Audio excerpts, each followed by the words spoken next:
Hello, welcome back. We are kind of on week 2 of our Advent, and today we're talking about peace. Yeah, so today's topic is the topic of peace. I'm just going to kind of set a foundation of something I've been really thinking about that I've had an aha.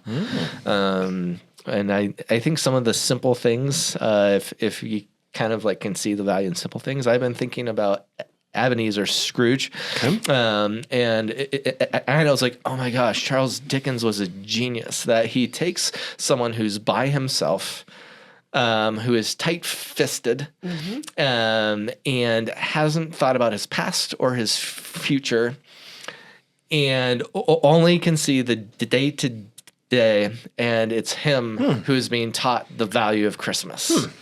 And so then throughout the journey of the Christmas story, he's brought back to his past, and it's unsettling.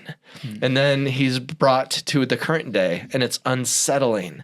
And then he's brought to his future, and it's unsettling. And then he sees himself, and it's unsettling. This idea of the unsettling of the past, present, future, and current self is the opposite of peace. So we kind of set the table today on this idea of peace, because it's a cop-out to say, I just pray for peace. I want peace. But this idea of the invitation of Jesus to take us on this journey of our unsettled selves in peace. I like that, because you're painting a picture of someone who is trying to attain peace, and below the surface there is chaos and unresolved things. And he's a tight-fisted hand. It's a tight-fisted hand at the grindstone, Scrooge. Yeah. And what I like about that is there is nothing wrong with being present. Right. There's nothing wrong with not being consumed with your past. There's nothing wrong with not being consumed by your future. There's not anything wrong with being responsible with your finances. But something was being neglected. Yeah. That was like, it was a false peace. And it wasn't because he was doing the wrong things. It was just he was so focused on these other things that there was this, I don't know, this chaos. Yeah. Well, and one of the things that I love about that story, and really kind of overlaying that on this conversation about peace, is this idea of like, when you live unsettled to get to a place of peace, like there are some drastic changes that typically need to happen. So it's not like you said, oh, we just pray for peace. It's like, well, yes, but like there's like actually some kind of active participation that we have to engage in. Yep. And I'm not talking just like a global sense. Like, this is for us as people. Like, if we want to experience peace in our own lives and our own hearts, we've got to look at all these things and go, okay, something needs to change. And it's not this outside thing that you just want to come to you. I mean, that's a part of it, but it's like we participate. Yep. And often I would say the things that you are hoping for has the ingredient of peace that has to happen for the hope to begin to breathe. What you said, Nathan, is exactly what Ebenezer Scrooge did. Yeah. Like, he didn't wake up on Christmas morning and go, oh, peace. Okay. I get it. Like, he's like, I have so much to do. Yeah. Like, I have so many things to correct. Yeah. Like, there is so many things off balance that, just as you said, it's like, this isn't just like an understanding I need to come to. It's like, there's actual action that needs to be taken here. It's do you create peace or do you practice peace? Yeah. Yes. But when you do these things, here's what happens, and we know this is Scrooge, is when we create and practice, it actually takes us from being very unsettled, living in the chaos, to actually becoming a settled person who experiences it. But don't you think in the creation of peace, like that is what he was doing? He was creating false peace. So how do you create I not false peace? I don't know if it was false peace. Like I don't even know if he created peace. Like he created chaos. And He like, created financial security. That was it. For himself, but he created chaos for others. Everyone like he's around him. evicting people, right? He's like, I don't know, but he lives in a quiet home. It's peaceful, but it's cold. Stetson with his two young kids is like, that's peace, baby. He's in control Yeah, of what he can Yep, control. that's peaceful. Therefore, it's peaceful. Oh, Yeah. The cold was cheap, and he liked it. Yeah. That's a quote. He doesn't care about the things that he's done, so he's not bothered by it. That's how it begins. It's yeah. Well, but I think what happens in This is good. that story is there is a redefining of what peace actually is. Right. And I think through the process and the journey that Ebenezer Scrooge goes on, he goes from understanding peace being that, hey, no one talks to me, no one, like I got money, it's a quiet house, whatever, to where it like got broader for him, where instead of being the one who receives the peace, he wanted to actually become a person of peace. Like when you actually look at that, because that's how the story plays out at the end, where like he then finds his peace through the peace he offers to other people and the ways he's able to make less chaotic their lives. So there is a redefining that happens, I think, in this process, because sometimes we might define peace simply the way that you've done it, which is, it's quiet. Okay. It's peaceful. Right. Or everything that I've hoped for came true. Yeah. Right. But like that's surface level though, right? Yeah. Like it's quiet. That's surface. I think what Advent is actually inviting us into is something much deeper that actually gets to the heart and soul of who we are. And quiet that's the doesn't thing do I'm trying to get at here is there's a lot of forcing during the Christmas season. There's a lot of purchasing peace during the Christmas season. I purchased peace yesterday. Amazon offers us a lot of peace. The extended Black Friday stuff is ridiculous. Black November. I think like, how do we go here? There's a lot of things Ebenezer Scrooge has in common to our human hearts. Like it's a very human, I could call that Ebenezer. And there's a symbol of control. He can control a ton of things. And Christmas can become a thing of control for us. I can control the environment. I can control the invitations. I just want a peaceful family gathering. I want my whole family at the table. And if that But happens, I want them to be quiet. I don't want any conflict. I can create like what is behind that?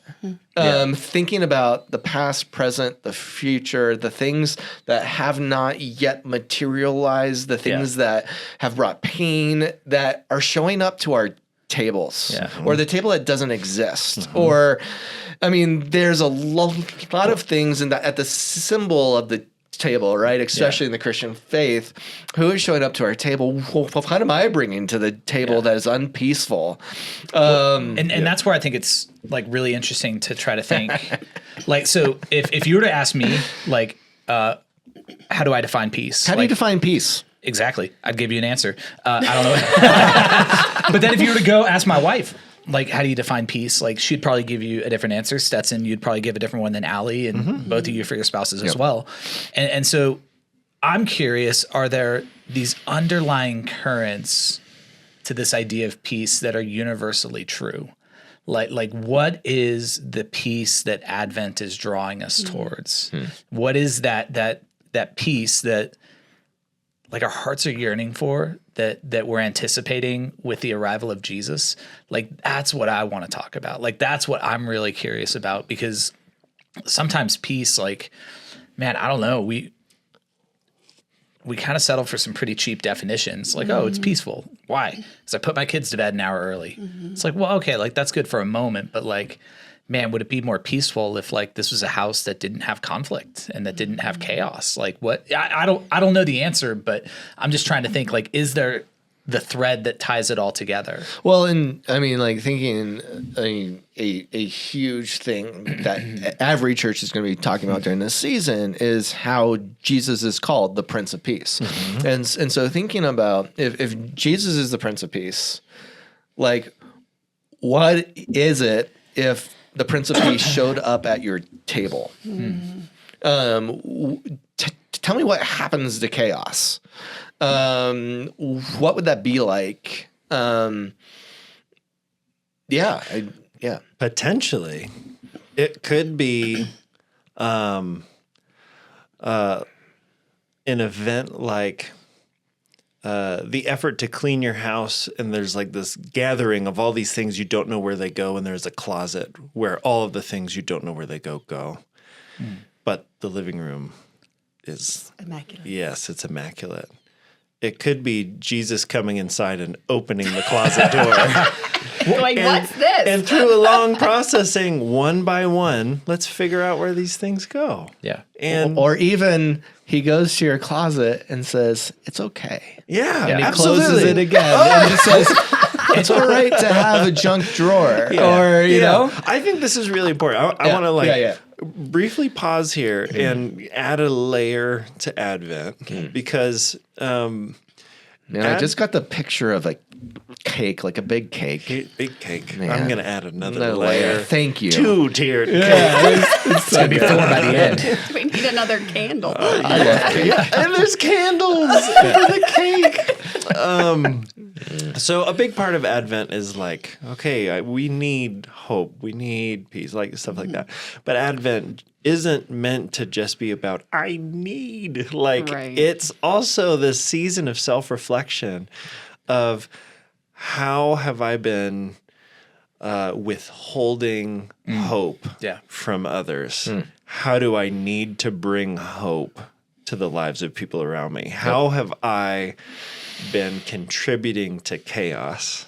How do I need to bring peace into these contexts? So I'm really glad we're talking about this. It's not just about we need the Prince of Peace to come and bring peace I need, but it's like, no, how have you contributed to the problem? Yeah. So, Or how are you chaos? Yes. Yes. Are you the person at the table that Right. people are Yes. kind of like Yes. grounding themselves You're for? the reason you know? they are praying for peace this Advent season. with that question Jenny. of I'm very much feeling like I think I'm that person at our table. well, so I think about Jesus coming to the table, right? And you say, okay, how does he show up? There's 2 stories that I think about from the life and ministry of Jesus, and like at a surface level, one of them looks very antithetical to peace, right? So it's when Jesus shows up to the temple, All and right, time out for those of us who have a problem with big words. Explain antithetical. Oh, yeah. okay, big antithetical. It means anti whatever the thing is that we're saying. Okay. Right. Thanks. So Yep.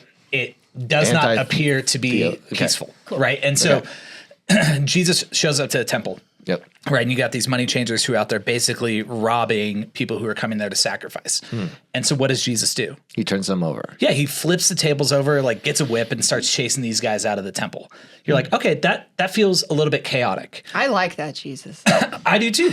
But then you hear he is called the Prince of Peace. You're like, well, okay, well, how does that square? Because it kind of seems like Jesus created this really chaotic environment by doing what he was doing.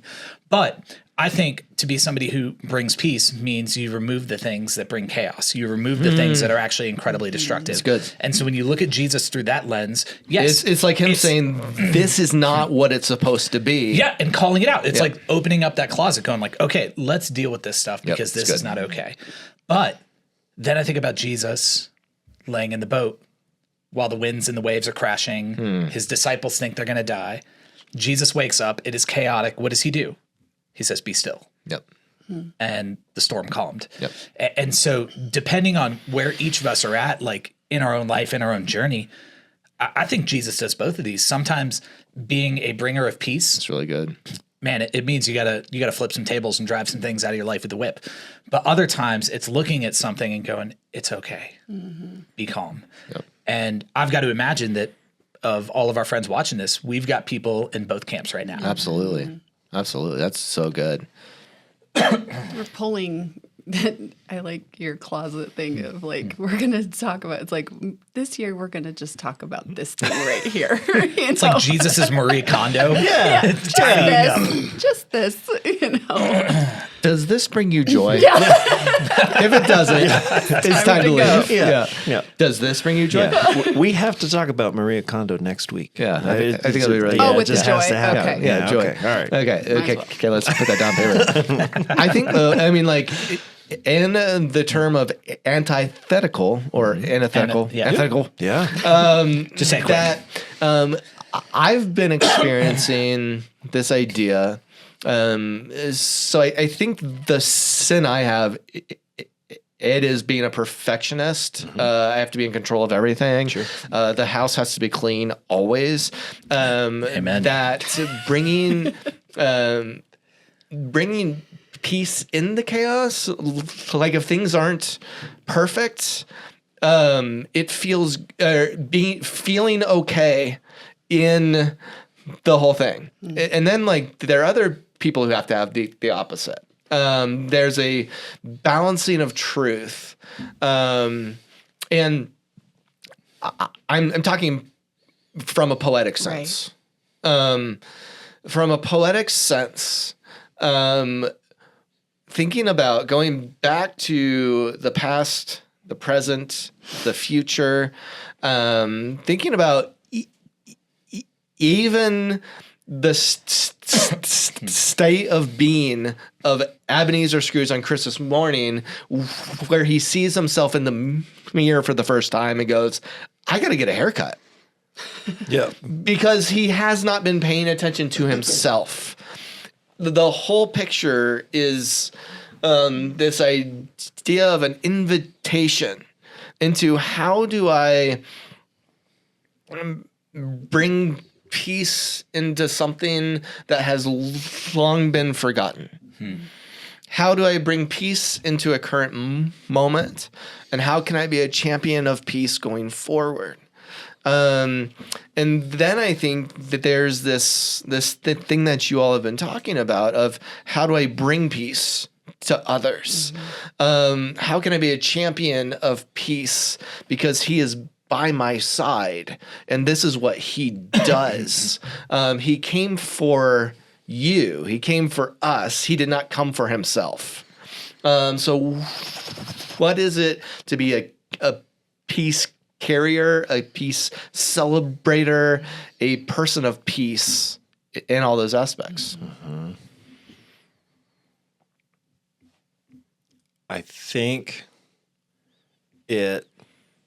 if you are chaos, I think it is responsible to address that before you attempt being a bringer of peace. Because even if you do all the right things, if someone knows you as chaos, they're not going to receive it. They're like, because the peace you bring is going to feel a whole lot similar to chaos. right. Yeah. False peace. Yes, if the past 8 Christmases you are drinking too much and loudly yelling at your family members and causing fights, and this Christmas you come wearing a nice Christmas sweater and you say, you know what would be really nice? Can we just hold hands and ginger pray ale. before this meal? They're like, no, we need to talk. It's like there are things that need to be resolved, and that's good. Like that's because healthy. that's engaging your past. Yes. It's honoring the past and Yes. saying, here's who I've been. Right. Yeah. And that's kind of what Ebenezer Scrooge did in a very short amount of time. That isn't totally realistic, but Right. The spirits did it all in one night. That's right. But like That's he another woke quote. up and You're he's welcome. like, I need to do. Of course they did. How many times did you read this book before? Right. But he didn't say, everyone come over for dinner. But before that, he said, I'm going to Bob Cratchit's house. I'm hungry. I always think about that. I'm like, he invited himself over to somebody else's house. Guys, I'm only thinking about this through the lens of a Muppet Christmas Carol. Oh, nice. Good. Which is a great one if you have kids. Watch it with them. But I'm just seeing all the Muppets do all the stuff you guys are And talking he brought about. the whole city to this tiny little. I'm like, thanks a lot. Like, thanks for the gift. I'm not sure he learned anything. So Stetson, all this stuff you're talking about, like honestly, man, I think that is probably one of the most important things we can do. It for me, when I think about peace, it's not like, well, okay, like how do I go make peace over here or whatever? It's like, no, like how do I create peace within here? Because what I know is if I become a person of peace, well, that's going to have an impact on the people around me, right? I mean, imagine like if everybody at all of your Christmases that, like if we were to tell you, okay, who's that one person in your family that makes things chaotic? Like for all of us, I guarantee you, if they just didn't do that, all of our Christmases would be awesome and amazing and super fun. Because like I just think like that whole idea of being a non-anxious presence, like have you ever just been in the presence of somebody who is peaceful? Like what has that done to you? Like I think about some of the meetings we've all been in where they kind of get heated and, you know, like, because that I don't know what you're talking about. where I get heated. No, I'm kidding. Nate. But legit, like in those meetings when that happens, the one person that I often look to is Stetson. Like Stetson is Asleep. a person of peace. He's also asleep. Wake up. He's learned to sleep with his eyes open. But like, and then also another would be Phil. Like just the calmness that can bring to some of the chaos just by being in the presence of somebody else who is not going to allow themselves to be moved by the chaos. Because I think that's what happens when you become a person of peace. Okay, so I want to chime in here because I agree with you. I 100% agree with you. But 100, So it can't be 100%. it's not 100%. Oh, that's true. Yeah. Good math. So Yeah. 98% agree with you. that's good. I'll take it. That's a lot. It is. That's an A+. That's an high A. It's probably also false. I think she's 60%. Oh, okay. All right. We're going to Truth find comes out. So, but I also think that you talked about there's that one person, right? But that one person can be a different person for each of us because of how you experience people. It's good. And so I find like, what is it that I need to shift in my own heart to bring peace, to see this person not just be frustrated the whole time on something that they're saying that I don't agree with or the way they do something, and so that in my head, so that's where, For sure. Yeah. No. Like that makes sense. I think one of the easiest ways to be able to tell like whether or not peace exists within your own heart, is by trying to look at how you emotionally respond to things that frustrate you. Right? Do you walk away dwelling on it? Do you have an emotive reaction to whatever that thing is and have to fight up against it? Yes. Or can you just sit back and go, okay, right? So like, again, looking at Jesus, right? There was the table flipping, but then there's like okay, be still, right? And so like your analogy of Jesus kind of opening it and going like, oh, cool, let's just go ahead and close this, right? Like that to me is probably one of the most peaceful responses that I know is very much lacking in my life. Like I'll go flip tables all day long, right? I'm all for that, but the other response, like that's a lot harder. Yeah. And that's where I'd say like, I don't know that I have peace as kind of my standard operating mode. I think that Jesus is the expert of peace. Yes. That he ushered in peace. He brings a type of peace that does not exist apart from him. I think that people can create a form of peace. They can experience forms of peace. But they cannot fabricate and experience the type of peace that Jesus brings apart from the presence of Jesus. And to kind of circle back, the desire that I have for us to experience the peace of Jesus that only he brings puts our fabricated peace to shame. And as all of us have done in this idea of hope and the practice of hope, inviting him and asking him, where is it that you want to bring peace? That's good. And giving him the opportunity to teach you, to show you the places of your journey, of your heart, of the places that you're going, that he is seeing. Yeah. Because if you believe in Jesus, you have to believe he knows you better than you do. You have to.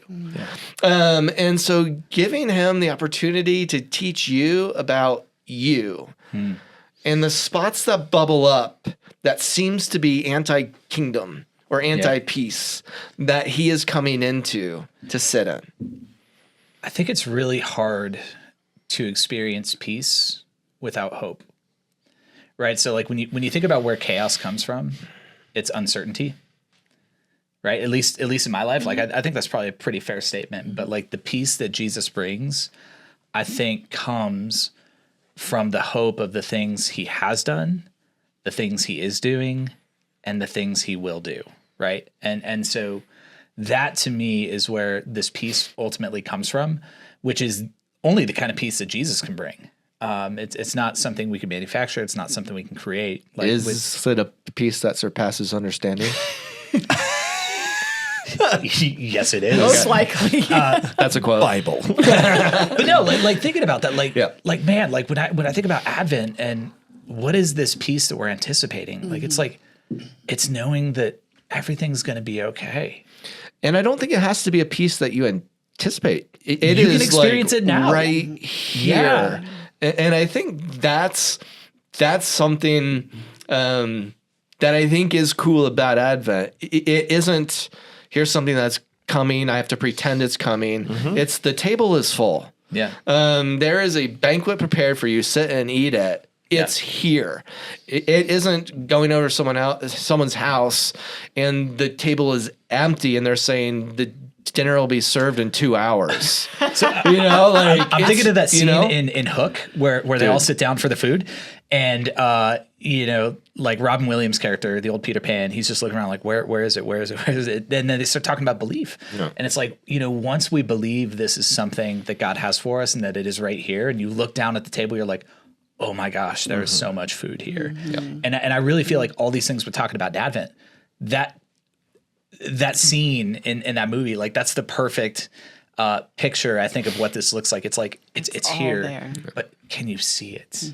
And if not, just believe.